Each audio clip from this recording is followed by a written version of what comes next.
Hey there, I'm Mark DiStefano with Triple J News. Opposition leader Tony Abbott is the latest person to call for the Prime Minister to intervene in the ongoing battle between Qantas and its staff. Today, more than 10,000 Qantas passengers are facing delays as workers walk off the job. The Victorian and New South Wales Liberal premiers have written to the Prime Minister urging her to end the airline's ongoing battle with the unions. Mr Abbott says it wouldn't have happened on John Howard's watch.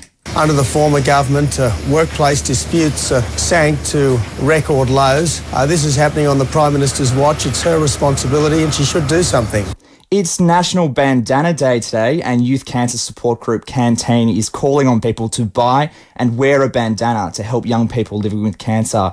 Each year, about 1,000 15 to 25-year-olds are diagnosed with cancer in Australia. Canteen's National Program Manager, Dr Claire Treadgold, says they're hoping to raise $1 million this year. We talk about young people being knocked off track by cancer, and Canteen's the place where these young people are given the skills and the opportunities to really put their lives back on track. The Minister for Indigenous Health says community-based programs need to be established to help tackle the growing numbers of youth suicide in Australia.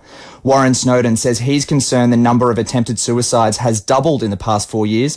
He says community health bodies need to take the lead in adolescent mental health. I think that where communities take control, where communities assert the responsibility to take charge of a problem, we get better outcomes. And in good news for the Northern Territory today, and the White House has confirmed the US President will visit Darwin on the 17th of November during his trip to Australia.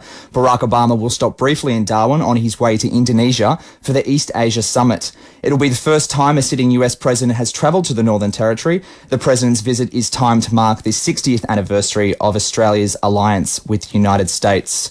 And overseas now, and the United Nations Security Council has voted to end international military operations in Libya from next Monday. Last week, NATO and its partners, which had been conducting airstrikes, also announced an end to the campaign there. Washington's ambassador to the UN, Susan Rice, has welcomed the decision. We have the prospect for a free and inclusive Libya in which the aspirations of the Libyan people can finally be realised. And finally, to the world of sport, and Australian cricket captain Michael Clarke says the team will have to be at their best to take out the one-day series against South Africa in Durban. Shane Watson and Shaun Marsh are both expected to play tonight. And meanwhile, Ryan Harris is in good form for the upcoming Test series in South Africa after taking 7 for 60 in Queensland's innings and 28-run win over Tasmania at the Gabba yesterday. You're listening to Triple J. Some of the best new music on Triple J. Off their new album, Dum Dum Girls, and Always Looking.